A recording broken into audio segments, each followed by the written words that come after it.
میں سمجھتا ہوں کہ یہ تاریخی دورہ تھا، بہت کامیاب دورہ تھا. میں تو چین کو بھی جانتا ہوں، پاکستانی سسٹم کو بھی جانتا ہوں. اداروں کے ساتھ لڑائی ٹھیک نہیں ہے. It's not in the national interest. We need a healing touch. چین کا دورہ ہوا ہے پرائم منسٹر صاحب کے. چین کا دورہ میرے خیال میں بہت کامیاب تھا. اس کے کیا اثرات ہوں گے ابھی؟ یہ جو پاکستان اور چائنا کے تعلقات میں جو دورے ہوئے ہیں اس میں سے میرے خیال میں اہم ترین دورہ سے میں اس کہوں گا. کامیاب دورہ ہے، بہت کامیاب، سب سے کامیاب، بہت کامیاب دورہ. اس حوالے سے میں کہوں گا کہ آپ ایک جوائنٹ سٹیٹمنٹ بھی پڑھیں. جو جوائنٹ سٹیٹمنٹ ہے نا پاکستان چین کا، وہ ایک بلو پرنٹ ہے پاکستان کے تعلقات کے حوالے سے. اور جوائنٹ سٹیٹمنٹ کے اندر جو زبان استعمال کی گئی ہے چین اور پاکستان کی طرف سے باہمی اعتماد کی، یہ پہلے کبھی استعمال نہیں ہوئی تھی. اور ایک اور چیز اس دورے میں بڑی اہمیت تھی کہ army chief general Asim Munir خود موجود تھے شی جن پنگ کی میٹنگ میں پرائم منسٹر کی میٹنگ ہے. پرائم منسٹر کی میٹنگ. اچھا، شی جن پنگ کی جو میٹنگ تھی سب سے اہم میٹنگ تھی. بالکل. اور شی جن پنگ نے اس میٹنگ کے بعد پھر ضیافت کی. پرائم منسٹر کر چکا تھا یہ پروٹوکول میں نہیں وہ کرتے. ہاں، یہ بڑا الگ کیا انہوں نے کیا. اور انہوں نے جو آرمی چیف کی پریزنس کیا تھی، بیسکلی یہ تھی کہ ہم ضامن ہیں سی پیک سیکیورٹی کے، چائنیز باشندوں کے تحفظ کے لیے، اور یہ سی پیک پروجیکٹس کے لیے، اور پالیسی تسلسل کے لیے. تو یہ ایک بڑا ایک ایز اے گارنٹر کہنا سو وہ ایک رول تھا. اور اس لیے میں سمجھتا ہوں وہ بڑا اہم رول تھا. اور اس میں ایک ہول آف سسٹم میں آیا. اور اس میں یہ بھی کہا گیا کہ پاکستان اور چین کے جو تعلقات ہیں اور دفاعی تعلقات خاص طور پہ، وہ علاقائی بیلنس کے لیے، طاقت کے توازن کے لیے اس خطے میں اس کی اہمیت ہے بہت سخت. تو اس حوالے سے میں سمجھتا ہوں کہ یہ تاریخی دورہ تھا، بہت کامیاب دورہ تھا. میں تو چین کو بھی جانتا ہوں اور پاکستانی سسٹم کو بھی جانتا ہوں. تو ہمیں اور اس سے ہمیں بڑے ثمرات ہمیں آگے ملیں گے، بڑے فوائد ملیں گے. اور اس میں ہماری قبلہ بھی درست ہوا. اور میں اوور آل یہ بھی کہنا چاہتا ہوں کہ 2-3 اور بڑی ڈیولپمنٹس ہوئی ہیں کامیابی. ایک تو چین کا دورہ بڑا کامیاب رہا. ایک ہمارا کامیابی ہوئی ہے کہ یو این سیکیورٹی کاؤنسل میں ہم بڑی اکثریت سے واپس ممبر بن گئے. بڑی تعداد میں وہ بڑی کامیابی. اور 2 اور کامیابیاں میں آپ کو ذکر کرنا چاہتا ہوں. سعودی عرب والی نہیں، 2 ہیں. ایک ہمسایوں کے ساتھ، ایک ہے ایران کے ساتھ. وہ کافی بہتری ہے. ایران کے ساتھ پہلی دفعہ پاکستان رئیسی کے دورے کے بعد ان کے وزیر خارجہ حسین امیر عبدالعالیہ، پاکستان ایران میں یہ معاہدہ ہو گیا ہے، انڈرسٹینڈنگ ہو گئی ہے کہ ہم سیم پیج میں ہیں کہ جو دہشت گردی کا ایشو ہے اور جو انتہا پسندی کا بارڈر کا سیکیورٹی کا ایشو ہے، ہم مل جل کے ان کے سیکیورٹی ادارے، ہمارے سیکیورٹی ادارے، اور ایک بندہ ان کا اسٹیشن ہوگا تربت میں اور ہمارا بندہ زائدان میں، تاکہ کوارڈینیشن ہو. اور اس میں ہم مل کے مشترکہ جو ہمارے دشمن ہیں ان کا مقابلہ کریں گے. یہ بہت تاریخی بات ہوئی. پہلی دفعہ ہوا ہے پاکستان ایران بارڈر سیکیورٹی میں یہ معاہدہ جو پاکستان ایران کا. اور دوسرا اہم جو بات ہوئی ہے افغانستان کے حوالے سے، ہم نے پاکستان کی طرف سے کچھ خاموش سفارتکاری بھی ہوئی. کچھ ہمارے مسلمان دوست ہیں جو گلف کنٹریز میں، ان کا بھی رول تھا. اور آپ نے دیکھا کہ پچھلے دنوں میٹنگ بھی ہوئی تھی یو اے ای میں صدر محمد بن زائد کی.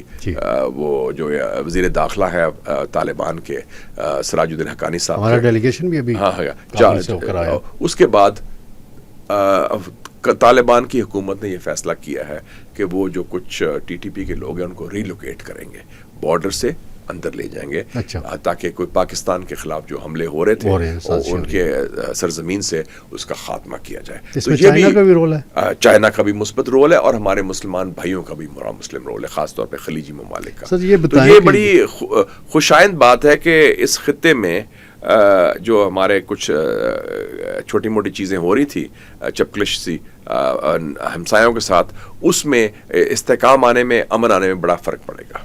چین اور پاکستان بڑے قریب ہیں، سی پیک بھی ہے، ہر چیز ہے. پاکستانی عوام کو چینی کلچر کا نہیں پتہ، یورپ کا پتہ ہے. کوئی نیو یارک کی ٹی شرٹ پہن کے پھر رہا ہوتا ہے ادھر، یہ فلاں کمپنی کی، کوئی اور یو کے والی پہن کے پھر رہے ہوتے ہیں. تو کلچرلی جو ہے پاکستان اور چین کیوں نہیں قریب آ پا رہے؟ کیا کمیونیکیشن گیپ کیا ہے؟